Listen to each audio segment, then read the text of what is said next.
2024 का वर्ष निकल चुका है और 2025 आ चुका है। एक ऐसा समय जिसके बारे में आप लोगों ने बहुत कुछ सुना होगा कि बस अब बहुत हुआ, अब वक्त है सबको बताने का, जो भी उन्होंने पिछले समय में किया है उसे भोगने का। 2024 जहां कर्मों का साल था, जिस समय सभी को मौके मिले थे संभलने के, क्योंकि वो शनि का साल था। लेकिन हम लोग जानते हैं कि जब शनिदेव अपने वास्तविक रूप में आते हैं तो पूरी कायनात, जीव जंतु और पूरा इंसानी जीवन भय के साए में छिप जाता है। शनिदेव कभी साढ़े साती, कभी ढैया, कभी अपनी दशा अंतरदशा में ये बताने आते हैं कि तुमने जो कर्म किए थे उनके बारे में मैं तुम्हें आगाह करने आया हूँ कि अभी भी संभल जाओ, अभी भी वक्त है। जो संभल गया वो बच गया, जो नहीं संभला वो शनिदेव के प्रकोप का प्रभाव भी दिखेगा।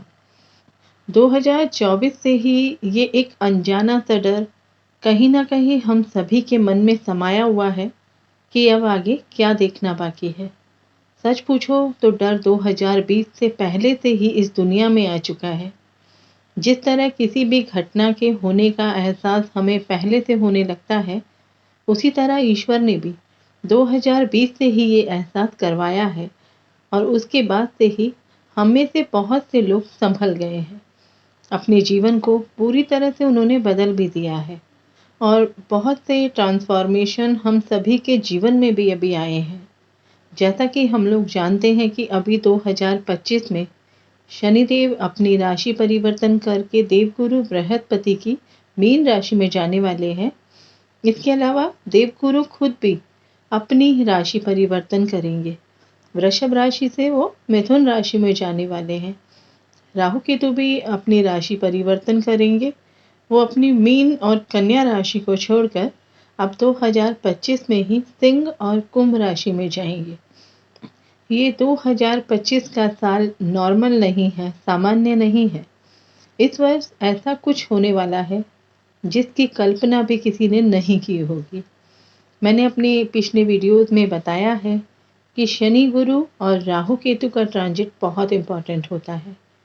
जब भी इनका राशि परिवर्तन या इनकी स्थिति में बदलाव होता है तो देश दुनिया में भी बहुत कुछ बदलता है। ठीक वैसा ही अभी होने जा रहा है 29 मार्च को, जब शनिदेव अपनी राशि बदलेंगे। उसी दिन सूर्य ग्रहण भी है। उसके बाद से ही बहुत कुछ हम सभी के सामने आएगा। मैंने अपनी पिछली वीडियो में बार बार कहा है कि अप्रैल का सेकेंड वीक बहुत डेंजर हो सकता है देश दुनिया के लिए। बहुत सी घटनाएं इस समय पर घटित होगी, स्पेशली 11 और 12 अप्रैल को। देश के अंदर छिपे हुए कुछ ट्रेटर्स अपनी कुछ हरकतों के कारण और भी ज़्यादा एक्टिव होते हुए नजर आएंगे। ऐसे में Indian government, Indian army, police और हमारी सारी फोर्सेस हम सभी को एक्टिव होते हुए दिखाई देंगे। 2025 में ही इन सभी का रोल सबसे ज़्यादा देखने को हमें मिलेगा। जैसा कि मैंने पहले भी कहा था कि धार्मिक उन्माद बढ़ेगा, जातिवाद को लेकर विद्रोह बढ़ेगा, बड़े बड़े स्कैंडल सामने आएंगे। जैसा कि अभी आप लोग देख रहे हैं, पाकिस्तान और तालिबान के बीच संघर्ष चल रहा है। बांग्लादेश के हालात भी आप लोग देख रहे हैं। रशिया और यूक्रेन का संघर्ष खत्म होने का नाम ही नहीं ले रहा है। उधर इजराइल और हमास के बीच भी युद्ध चल रहा है। चाइना और ताइवान को देख सकते हैं। इन सब के चलते भारत पर भी इसका बहुत प्रभाव पड़ेगा।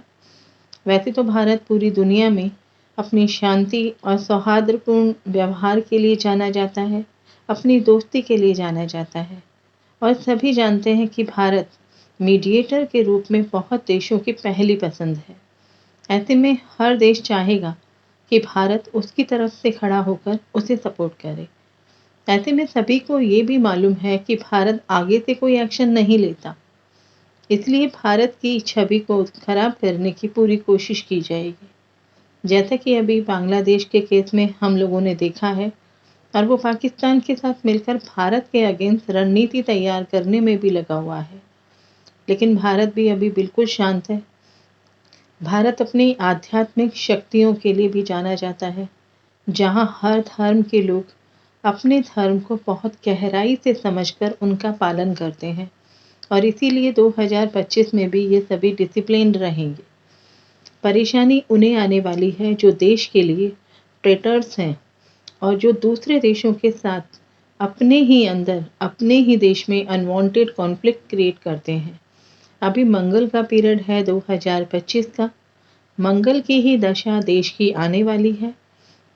मंगल की ही दशा नरेंद्र मोदी जी की है। तो ऐसे में दोनों तरह के लोग आमने सामने खुलकर आएंगे। इस समय जब ये दोनों आमने सामने खुलकर आएंगे तो जीत आखिर सनातन की होगी।